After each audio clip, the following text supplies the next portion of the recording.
এই সময় ঘরে ঘরে পক্স হওয়ার একটা সম্ভাবনা থাকে, আর এই পক্সের হাত থেকে বাঁচার জন্য আমরা অনেক কিছুই খেয়ে থাকি। তো তার মধ্যে এই সজনে ডাঁটা কিন্তু অন্যতম। সজনের ডাঁটা, সজনে ফুল এগুলো খুবই উপকারী, এগুলো কিন্তু প্রত্যেকটাই অ্যান্টিপক্স। আর সেই জন্য আমি আজকে কচি সজনের ঝোলের রেসিপি তোমাদের জন্য নিয়ে এসেছি। এটা বানানো ভীষণ সহজ, আর গরম ভাতে এটা খেতে ভীষণ ভালো লাগবে। আশা করছি তোমাদের প্রত্যেকেরই রেসিপিটা কাজে লাগবে এবং ভালো লাগবে। ভালো লাগলে প্লিজ লাইক করো, শেয়ার করো, কমেন্ট করে জানিও কেমন লাগলো।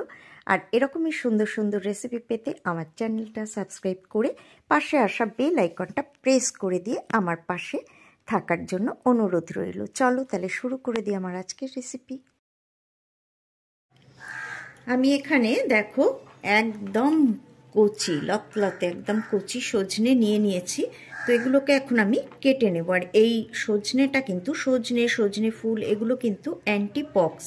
হ্যাঁ, দামটা একটু বেশি ঠিকই, আর যাদের বাড়িতে গাছ আছে তাদের তো অসুবিধা নেই খেতে। আর দাম একটু বেশি, সে অল্প করে কিনে মাঝে মধ্যে খাওয়া যেতেই পারে। তো যাই হোক, আমি এটাকে কিছুই না লম্বা লম্বা করে কেটে নেব।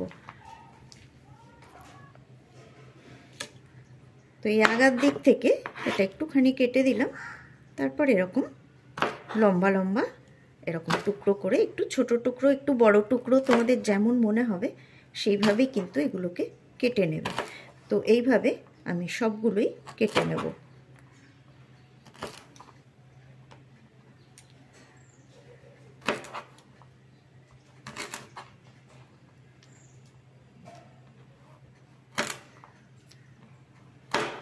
এইভাবে আমি সবগুলোই কেটে নেব। আর একটা বাটিতে জল রেখেছি, সেই বাটির জলের মধ্যে আমি এগুলো দিয়ে দেব।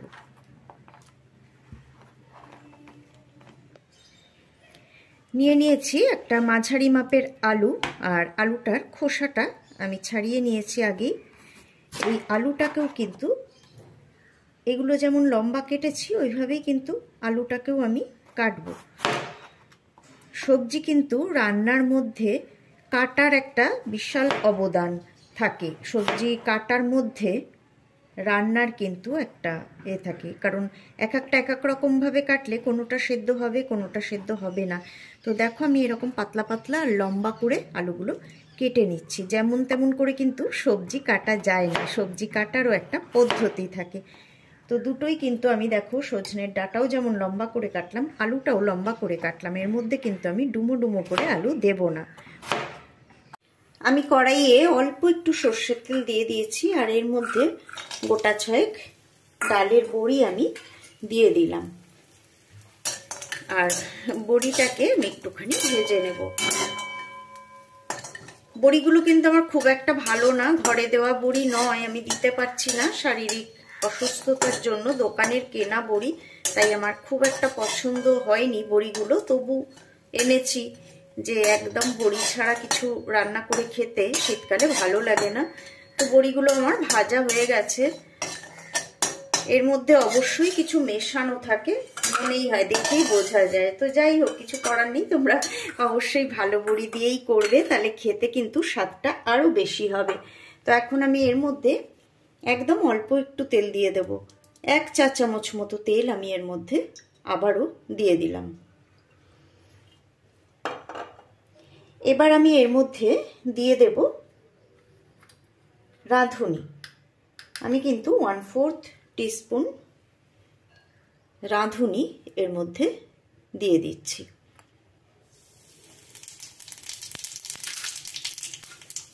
এবারে কেটে ধুয়ে রাখা আলুটা এর মধ্যে আমি দিয়ে দেব।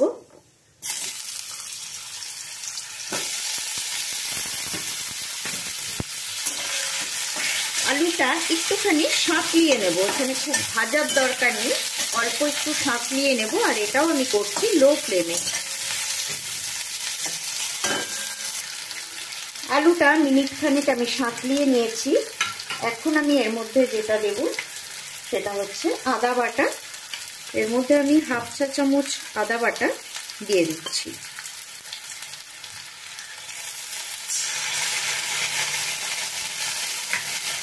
দিয়ে দেব জিরে গুঁড়ো, খুব বেশি দরকার নেই, হাফ চা চামচ মতো জিরে গুঁড়ো আমি দিয়ে দিচ্ছি। এই জিরে গুঁড়োটাও কিন্তু আমার ঘরেই করা, এতে স্বাদটা কিন্তু বেশি ভালো হয়। দিয়ে দিচ্ছি পরিমাণ মতো নুন, নুনটাও আমি সন্ধক নুন ব্যবহার করছি, তোমরা যে নুন খাও সেটাই তোমরা ব্যবহার করবে। নুনের পরিমাণটাও আমি কিন্তু অল্প দিচ্ছি, লাগলে পরে আবার দেওয়া যাবে। আর যেটা দিচ্ছি, আমি কিন্তু লঙ্কার ব্যবহার করিনি, তোমরা খেয়াল করেছো, আমি দিয়ে দিচ্ছি একটু গোলমরিচের গুঁড়ো। তোমরা চাইলে বেশি নয়, একটা লঙ্কা কিন্তু এতে দিতে পারো।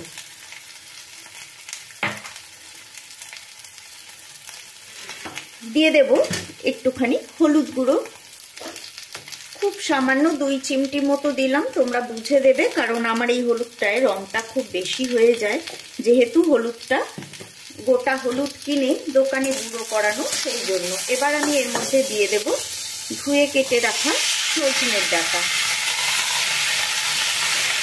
তোমরা দেখলে তেল কিন্তু আমি ভীষণই কম ব্যবহার করেছি।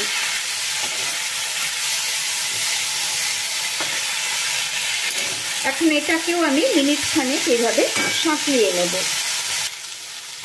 মিনিট খানেক সাঁতলে নেওয়ার পর আমি এর মধ্যে দিয়ে দেব পরিমাণ মতো জল। আলু আর সজনেটা যাতে সেদ্ধ হয়ে যায়, আর তারপরেও যাতে একটু ঝোল থেকে যায়, কারণ এটা কিন্তু একটু ঝোলা ঝোলা হবে। এবার আমি এটাকে ঢেকে দেব। মিনিট 5 পর আমি ঢাকাটা সরিয়ে নিয়েছি, আর আমি কিন্তু রান্নাটা হাই ফ্লেমে করেছি। আর এবার এর মধ্যে ভেজে রাখা বড়িগুলো দিয়ে দিলাম। ভীষণ সহজ একটা রান্না, অথচ এটা কিন্তু ভীষণ সুস্বাদু হয়। সজনের গন্ধ, বড়ির গন্ধ আর ওই মশলার গন্ধে মিলেমিশে কিন্তু দারুণ হয়। তো আমি এটাকে একদম 30 সেকেন্ডের জন্য আবারও একটু ঢেকে দেব।